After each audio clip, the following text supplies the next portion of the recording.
The 2026 FIFA World Cup has a refereeing problem. Not a small one. Not a one-off decision that a single referee got wrong on a bad night. A pattern. Visible, growing, and impossible to ignore. Of officiating decisions that are changing the outcomes of matches, ending dreams, and turning the world's most watched sporting event into a daily argument about whether the people in charge of enforcing the rules actually understand them. And on Thursday, June 18th, 2026, at Mercedes-Benz Stadium in Atlanta, Georgia, that problem just produced its most explosive moment yet. 9 minutes from the end of a World Cup group stage match between Czechia and South Africa, referee Tori Penso pointed to the penalty spot. The decision divided the entire football world within minutes. And it is still dividing it right now.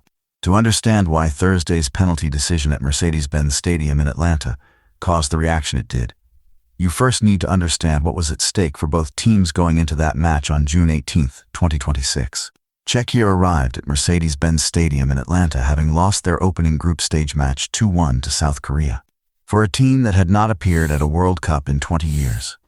Qualifying only after a dramatic penalty shootout victory over Denmark in March 2026.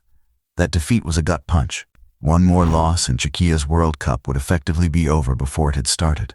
South Africa arrived at Mercedes-Benz Stadium in Atlanta in an even more desperate situation. The Bafana had lost their opening match 2-0 to co-hosts Mexico at the Estadio Azteca in Mexico City. A match in which two South African players, Sfefilo Sithole and Themba Zwane, were sent off, leaving their teammates to defend with 9 men. That defeat was humiliating. The red cards meant both Sithole and Zwane would miss the Czechia match through suspension. South Africa were playing a must-not-lose game, short-handed, against a team equally desperate for points. The match at Mercedes-Benz Stadium in Atlanta on June 18th reflected exactly that pressure from the first whistle. Czechia midfielder Michal Sadilek scored the fastest goal of the entire 2026 World Cup so far. A 6-minute strike that gave Czechia an early lead and put South Africa in immediate survival mode. South Africa pressed hard throughout the second half at Mercedes-Benz Stadium in Atlanta as Czechia sat deep, protecting their lead. The Bafana created chances. They pushed. They kept attacking. But Czechia goalkeeper Matej Kovar was solid, and as the clock moved past 80 minutes, a Czechia victory looked increasingly certain. Then came the 81st minute. South Africa midfielder Thapelo Maseko drove forward with the ball at Mercedes-Benz Stadium in Atlanta and hit a shot from inside the penalty area. The ball struck Czechia substitute Pavel Sulc on the hand as Sulc turned away from the effort. Referee Tori Penso, without hesitation, pointed immediately to the penalty spot. VAR reviewed the decision from the video assistant referee room. VAR upheld the call. South Africa midfielder Teboho Mokoena stepped up to the penalty spot at Mercedes-Benz Stadium in Atlanta, drilled the ball to the left, sent goalkeeper Matej Kovar the wrong way and scored, giving South Africa a 1-1 draw in their first World Cup goal in 16 years. The stadium erupted, and then the replays started. What the replays showed, and what millions of people watching around the world immediately began debating, was a handball decision that raised serious questions about how the rule is being applied at the 2026 FIFA World Cup. Pavel Sulc, the Czechia substitute at the center of the controversy, was not reaching for the ball at Mercedes-Benz Stadium in Atlanta. He was not extending his arm deliberately to block the shot. He was turning his body away from Thapelo Maseko's effort, a natural, instinctive movement, when the ball struck his left hand at close range. His arm was close to his body.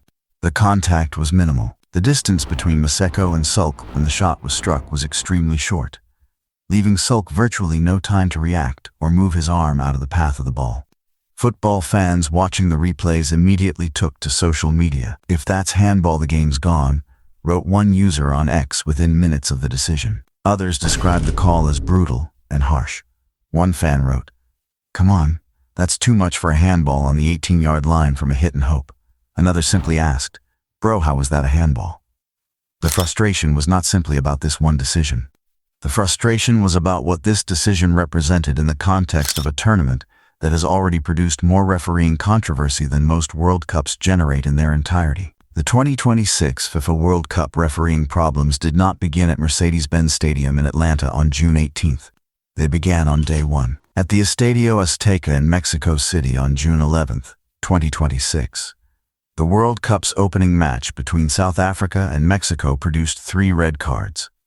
the most in a single World Cup match since the infamous Battle of Nuremberg between Portugal and the Netherlands at the 2006 World Cup in Germany, when a record 4 players were sent off. At the entire 2022 World Cup in Qatar, only 4 red cards were issued across the whole tournament.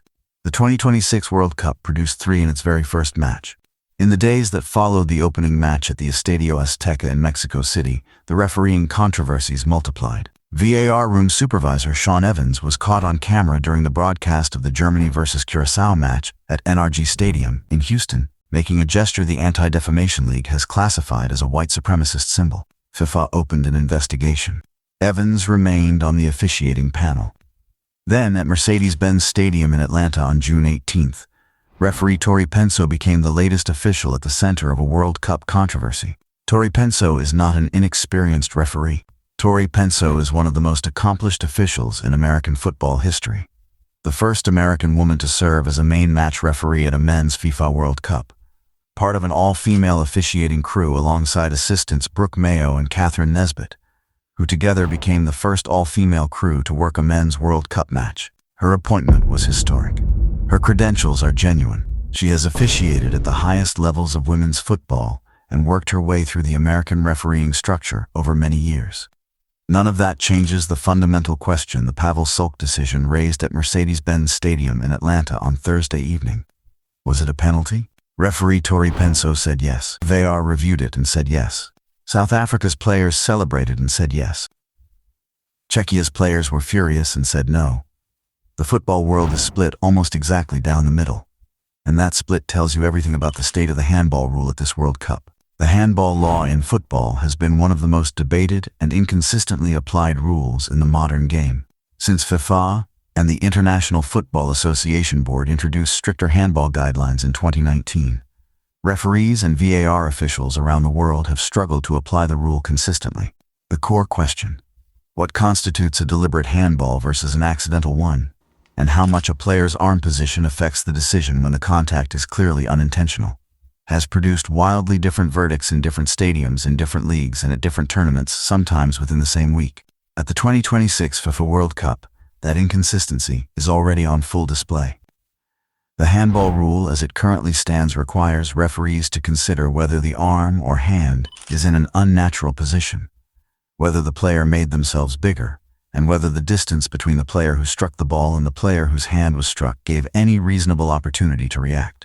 In the Pavel Sulc incident at Mercedes-Benz Stadium in Atlanta on June 18th, multiple former referees and football analysts who reviewed the footage publicly argued that Sulc's arm was not in an unnatural position, that he did not make himself bigger, and that the distance was too short to give him any realistic opportunity to move his hand out of the way. Former FIFA referee and football analyst Mark Geiger stated after the match that the decision was on the edge. The kind of call that could go either way, depending on the referee's interpretation of what constitutes an unnatural arm position. That ambiguity, Geiger suggested, is precisely the problem. When a decision that changes the outcome of a World Cup match can be described by an expert as on the edge, the rule itself needs examining. Czechia head coach Ivan Hasek did not hide his frustration after the final whistle at Mercedes-Benz Stadium in Atlanta. Ivan Hasek told reporters that his team had done everything right. Defended well, organized their shape, protected their lead, only to have the match taken from them by a decision he believed was incorrect. He stopped short of direct criticism of referee Tori Penso, but the disappointment in his voice was impossible to miss. South Africa head coach Hugo Broos took a completely different view after the 1-1 draw at Mercedes-Benz Stadium in Atlanta. Hugo Broos told reporters he was proud of his team's performance, proud of the way they had fought back from a difficult position, and that South Africa had earned the right to a point through their persistence and attacking intent throughout the second half. "I'm very proud of my team," Bruce said. "This is Bafana Bafana. We love good football, we are aggressive, we create chances. Yes, we made mistakes, but I'm very proud of the performance today." Both teams now face a final group stage match with everything still to play for. Czechia face Mexico in Mexico City, while South Africa face South Korea in Monterrey. Both matches must be won if either team is to have any realistic hope of reaching the knockout rounds. But the result of those matches, whatever it turns out to be, will not erase the conversation that the Pavel Sulc penalty decision has started. The 2026 FIFA World Cup is 8 days old. It has already produced 3 red cards in a single match. A VAR official under investigation for a hate symbol, empty seats at multiple venues, and now a penalty decision in Atlanta that has reignited one of football's oldest and most exhausting arguments. At some point, FIFA needs to answer a question that is becoming impossible to avoid. Is the handball rule working? Because right now, at the biggest football tournament on the planet, in stadiums watched by hundreds of millions of people around the world, the answer that referees and VAR rooms are providing is not consistent enough, not clear enough, and not fair enough to the players and teams whose World Cup dreams hang on the difference between a correct decision and an incorrect one. Pavel Sulc turned away from the ball at Mercedes-Benz Stadium in Atlanta on June 18, 2026. The ball hit his hand. A referee pointed to the spot. VAR agreed. And the football world is still asking the same question it was asking 9 minutes from the end of that match. How was that a handball? Drop your thoughts in the comments. Was it a penalty? And does FIFA need to completely rewrite the handball rule before this World Cup goes any further? I want to hear both sides.